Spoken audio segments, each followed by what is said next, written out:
Yeah, sure. We're recording. You want me to? You want me to read it? I'll read it. No, I'll read it. Okay. The following is the agenda for the special open council meeting of the Borough of Pompton Lakes. Mayor and council, municipal corporation and county is to say the meeting will begin at 7 p.m. on July 19th in the municipal building, 25 Lennox Avenue.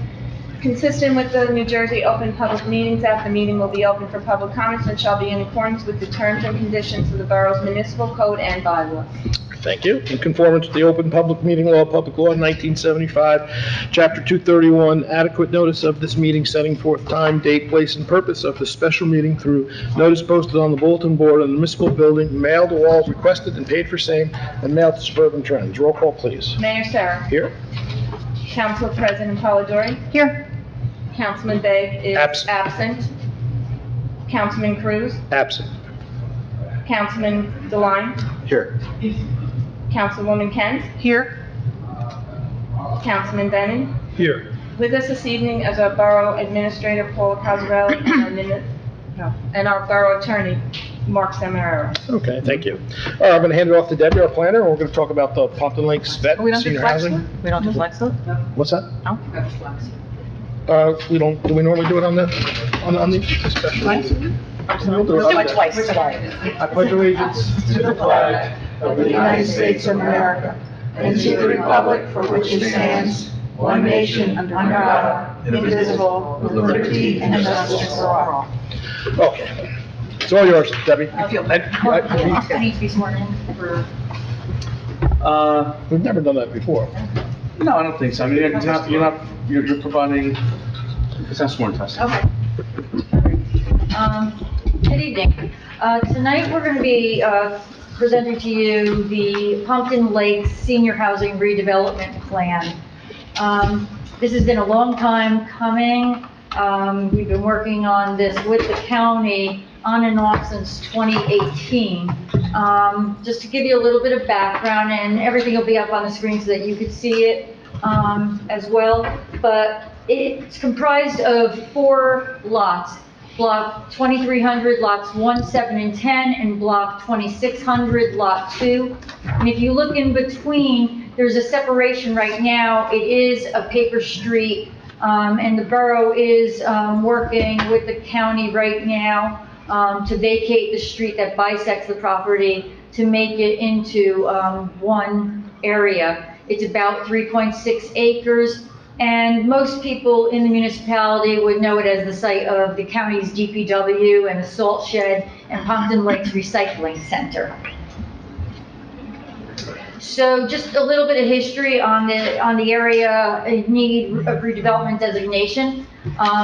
Back in 2018, the council authorized the planning board to investigate the area with these lots that I just mentioned. The planning board, by their resolution, recommended to the council that this area be deemed an area in need of rehabilitation in 2021, based on the investigation report that Collier's Engineering and Design did. And also, then the council, following that, by resolution 21-155, designated the area in need of redevelopment. With that parcel, at that time, information was given on the reasons why it met the area in need of redevelopment criteria under the local housing and redevelopment law in New Jersey. In terms of the process, we are now at step 7, which would be the governing body adopting the redevelopment plan by ordinance following the meeting that we're having tonight, and any comment that you receive tonight. After this, it would be where the redeveloper would be able to take a plan to the planning board in accordance with the redevelopment plan upon adoption. So in terms of plan preparation, redevelopment plans can be done in 2 different manners. One would be that a municipality designates an area in need of redevelopment, and then it's kind of speculative. You don't really have somebody that has an interest in the property yet, but the municipality knows that the area is in need of redevelopment because it meets criteria under the redevelopment law. In this case, it's the second option where you actually work hand in hand with a potential redeveloper for a site to try to look at what the benefits of redeveloping that site would be and the potential uses that they're seeking to see if you can make it all work. And in this case, the county owns the property. What they are doing is there's a third-party agency that's a housing agency that's a nonprofit set up by the county. And what they're doing is they're looking at, the housing agency would purchase the site from the county, and it would be operated as, a nonprofit housing agency. It actually says that it's the Passaic County, housing agency when you're going through all this paperwork. During the time that we've been working on this, a remedial action report was issued, and they received under the guidelines of DEP, unrestricted remedial action outcome letter from a licensed site remediation professional. What that means is that it's remediated to residential standards. And we've actually gone through the reports, verified everything. They did have a letter from the LSRP, and that's what's needed to determine the use that can go there.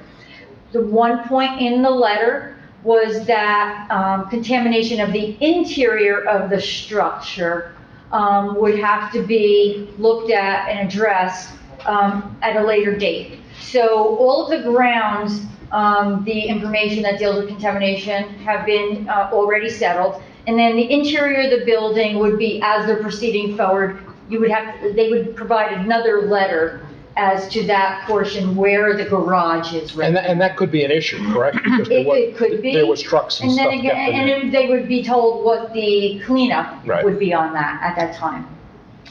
So that's still in the works, and they will have to provide that to the planning board at the time, that this is going through the process further and that the building would be taken down. They provide an initial concept for us to be looking at in terms of what could possibly go on the site. And as we like to say, while this may be their concept at this point, it's a concept. So when we look at it as planners, what we do is to look at the site and say, if this weren't them going in with this, what other uses may go on the site? Because you don't want to do a redevelopment plan just for one potential redeveloper in case things fall apart. So we looked at the site overall, and these are the principal permitted uses that we write. Now, in a redevelopment plan, you're creating bulk standards for the piece of property that has been deemed in need of redevelopment. In this case, it will supersede the underlying zoning. And so these uses, we look at them as what could go on the site and how that also interacts with adjacent properties. So that we're making sure it's a development that fits in with the overall neighborhood, in this case, the downtown. So the main use that the designated developer was looking for is age-restricted housing. And in this case, we worked with that, looking at how the rest of the downtown is developing. And one thing that we were looking at is, can you have other uses on the first floor the way that you do around the downtown also? So that is something that we thought was important to include, and it may be a small amount, or that's just, dealing with the development itself, or maybe some other uses that could be a little bit more to the neighborhood that's around it. One thing that the borough was really pushing for was a space that could also be used for seniors throughout the community, and even some other age groups. More like a community meeting room to have an extra room, or a community center, and that's been incorporated as a permitted use.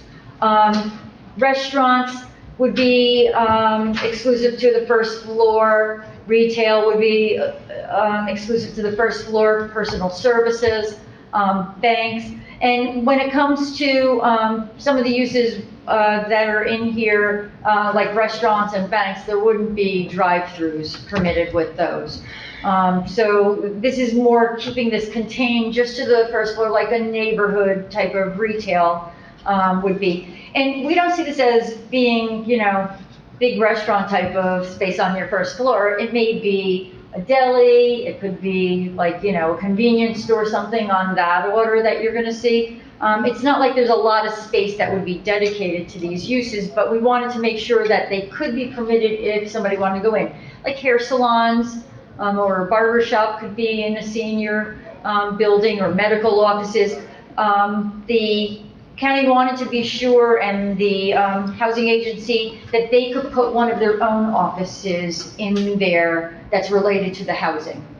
So somebody would be there that deals with anything that's happening on the site, like in terms of the housing itself. So that's a good option. Also things, and I'll go on to the next slide, but it could be any combination of these.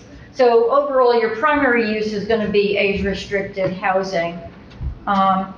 And again, the borough wanted to be not just age-restricted, but also veterans as a... So I'm just going to jump in. This is just for informational purposes. It doesn't have anything to do with what she's presenting. The opportunity that the county is presenting to us, and we've had numerous meetings on it, it would be age-restricted and vets only. It would be vet and age-restricted for Pompton residents first, and then after that, it would be, and this will be all written into an agreement. Sure. So I have been in communication with the Housing Authority's attorney, and we had some discussion as to the manner in which that process will be engaged in. I did verify that it's perfectly acceptable, and this would end up running under project-based voucher assistance that's authorized by HUD. With that being said, the way that it goes is there's a weighting process that is utilized with who gets the vouchers. Pompton Lakes residents and veterans get an extra point. So there still is a calculus that's engaged in, but it isn't, I don't want to have anyone have the impression that the list is going to be filled in with Pompton Lakes residents only first, and then secondly, people outside, but they definitely have a clear preference in the weighting criteria and how the tenants are selected. Okay, so. And one thing that's important to know is that that's not necessarily part of the redevelopment plan. The redevelopment plan Understood. Addresses the use. But that's And just let me add one more note to that, and again, this has nothing to do with what Debbie's presenting, but I just want to let you guys have the information. The other part of that would be, once it's filled with either Pompton or the point system that we're using, and that's the next area would be North County, Patterson, Passaic, Clifton, they have their own units. They would not be able to use this housing authority here. It would all be North Counties from us, Wanacue, Bloomingdale, West Milford, those kind of things. That's just some information. It has nothing to do with what we're presenting today, though. And so we look at permitted uses first, and then we look at accessory uses. So in the accessory uses, first off would be things that are amenities to a facility like this. Again, fitness centers, you know, the lobby areas, the laundry rooms, dining facilities, rental offices, recreation rooms, like a lot of times in senior things, you see craft rooms and stuff like that. That's all considered to be accessory to this overall residential building. And then uses that are customary and subordinate to this, it may be like, they may say a gazebo outside, you know, or something like that. Those would all be allowed as an accessory use. Other things would be, you know, the off-street parking for the site, signs, fences, walls, all that you see under your regular zoning would come into play here. Swimming pools would be allowed. I don't see them proposing something like that, but that would be an allowed use. And then some of the required uses under some of the newer laws, like the electric vehicle charging stations, okay? So they will have to meet the same criteria that any other development would when it comes to the EV charging stations. And then we would allow for things like green roofs and solar on the rooftop, or, you know, parking canopies, things like that. In terms of the overall bulk requirements, there's a minimum lot size of an acre, lot width of 100 feet. The maximum building height would be 4 stories and 60 feet. Now, the 60 feet, we have in there because we know that the salt dome is going to be staying, okay? So we need to make sure that we're incorporating that. And I'll talk a little bit more about that if there were any things that are slightly off in terms of the bulk when it comes to those uses. Then minimum front yard setback would be 10 feet, minimum rear 40, the minimum size 10 feet each. Building coverage is 20%, maximum impervious is 60%. And that takes in your, your parking lots and things like that. And then a maximum lot density of 25 units per acre or 65 dwelling units max. So that would be the entirety of what can go into this redevelopment area. Can I ask you a question? Under permitted uses and governmental use, how was that worded? Could you just go back to the permitted uses for a second? Yep. The reason being, we have our recycling center there. and I That's wanna why make it says sure- government facilities. Okay, so it's It doesn't say facilities broad enough county, to. it says government, yes. Okay, good. And why that was brought up, I'm glad Mark brought that up. There is talks with Paula and myself and the county about restructuring our recycling center. We're asking them to give us an entrance and an exit into the recycling center in that property we were just looking at, and that doesn't mean it's going to be set up that way. It's just a drawing, but they are amenable to entertaining our ideas of changing how the recycling center is set up. Right, and here, it's also where the accessory structures could go. They'd be a maximum of 16 feet in terms of height, and then they would meet side and rear yard setbacks of 10 feet, and not in the front yard. Now, in terms of the government facilities, the recycling center would remain, the salt dome would remain, the DPW facility part of the county's operation would be getting relocated, and likely not in town. One thing that we wanted to make clear is that C variances, which mean bulk variances, meaning setbacks and things like that, they could ask for a variance for something that's related to a bulk variance. They can't ask for a variance for anything related to use. That needs to be a plan amendment if for any reason they needed another use. But the reason why I want to point that out to you is that things like the salt dome and the recycling center and stuff, we're not exactly sure on the location yet.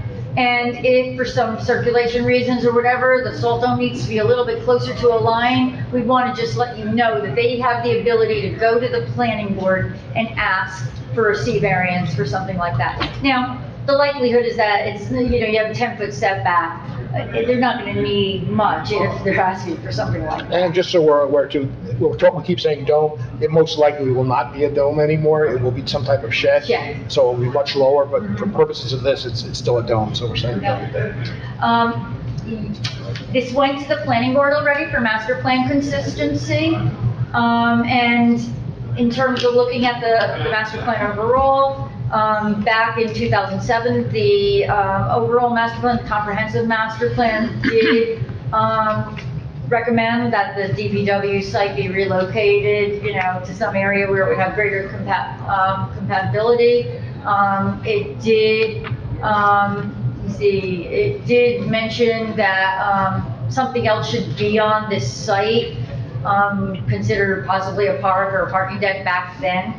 In 2017, the master plan, when we were re-examining it, we talked about having more of a community character in the downtown, taking advantage of waterfront locations, incorporating things like the Wanahue River as an amenity, which this would be backing up to, and be able to have an outdoor space that is focused towards that. Pedestrian connections to the neighborhoods and the downtown. And in this case, we look at things like sidewalks, making sure that people can walk from this facility to other areas downtown. Having, let me see, just some of the other things were to expand services to the borough senior citizens. So this was all looked at discussed with the planning board, and they determined it to be consistent with the master plan, and this was at the planning board meeting yesterday. So in terms of next steps, that first bullet actually already took place. That was the consistency and their recommendation to the council that this plan should be adopted. And tonight is the council's review and consideration of approval of a redevelopment plan. And upon the council's decision of approval would be that the redevelopment plan would supersede the underlying zoning. So somebody couldn't go back and try to do something under the underlying zoning. And then the applicant would have to bring their next step from their side is to bring a plan to the redevelopment agency for input. And that type of input is more like on the architectural, the design side, get criteria as to what it should look like and try to make it compatible with other things that are around town. And we've already discussed this a number of times with them. And also then it goes to the planning board to go through the approval process, which would be similar to a site plan review. And I believe that's it. All right, so, anybody have any questions for the planner about the project itself? Anybody? Well, I just have a question about taxes. So the county will be the ultimate owner? So this is not about that, but I'll answer that question for you. Okay. This is just about the redevelopment, but that property right now pays no taxes. Right. There will be a pilot on this now, and we will be collecting taxes on the building. With That's the a separate pilot. note.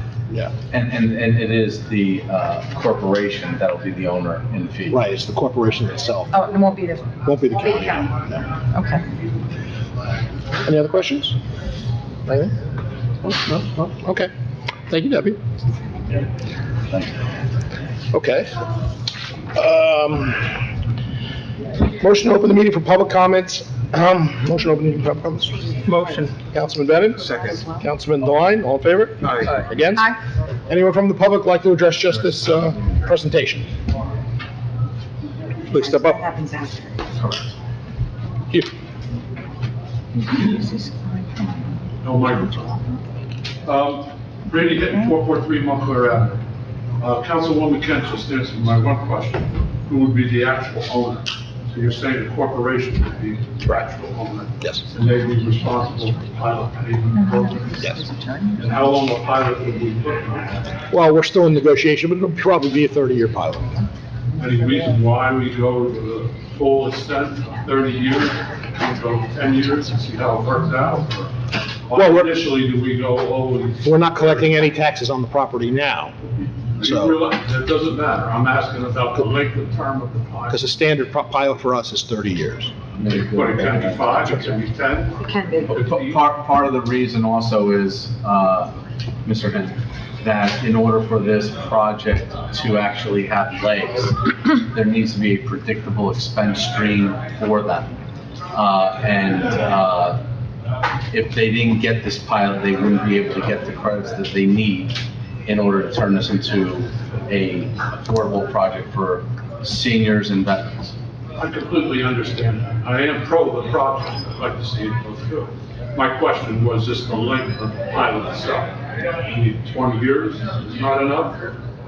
But The the fine, maximum of 30? Their pro forma shows 30. yeah, their financial need of the Shows discount is, yeah, it supports that. And to the extent that we may not have enough support, it will be through the negotiation process. There's no decision yet. Right, there's nothing done. And I understand that that's a concept. That's not the actual Correct. building. Just a question on the salt shed. I've seen that salt shed. I've been to a recycling center. It's in deplorable shape. It's gonna have to be torn down. Who's responsible to build the new salt shed? They are. They'll be responsible for building the whole County, shed. the corporation? And our administrator brought up a great point, and we're still in negotiation, but maybe they'll even supply the salt to our town as part of the deal. So we're gonna have that conversation also. Wow, now you're really reaching. Oh, yes. Oh, that's- Why not? It should be on there, here. If you're gonna reach, you might as well reach all the way. Just a question, she was mentioning about the river, access to the river. That river is about 50 to 60 feet below the level of that property. So I don't know how you would use the river as an addition to the property. Aesthetically, that they get to see one. Just to see the ducks and the geese go. Yes. Okay. Thank you very much. Thank you. Please step up. Jeff Kind in Ringwood at Pompton Lakes. Sorry, but one quick question. Is this going to be privately owned, It's a quasi county project. They're a group that works with the county, but nonprofit. And for seniors and for? Seniors and vets, yes. Section 8, capital 5, or anything like that? Well, there'll be set standards with housing, and I don't know those numbers yet because they haven't approached us with that, but there will be set criteria on how you get in there and what income you can, Yeah, your verifications, income- right? Your income. Right. That's not determined yet? No, Yeah, thanks. thank you. Anyone else from the public like to address? Seeing no one, motion to close the public session. So moved. Councilman Devine? Second. Councilman Bennett, all in favor? Aye. Against? Okay, with that, we will adjourn this meeting. Can I have a motion to adjourn? Motion. Councilman Bennett? Second? Councilman Kent? Councilwoman Kent? All in favor? Aye. Against? Thank you, Debbie, for everything you brought into us.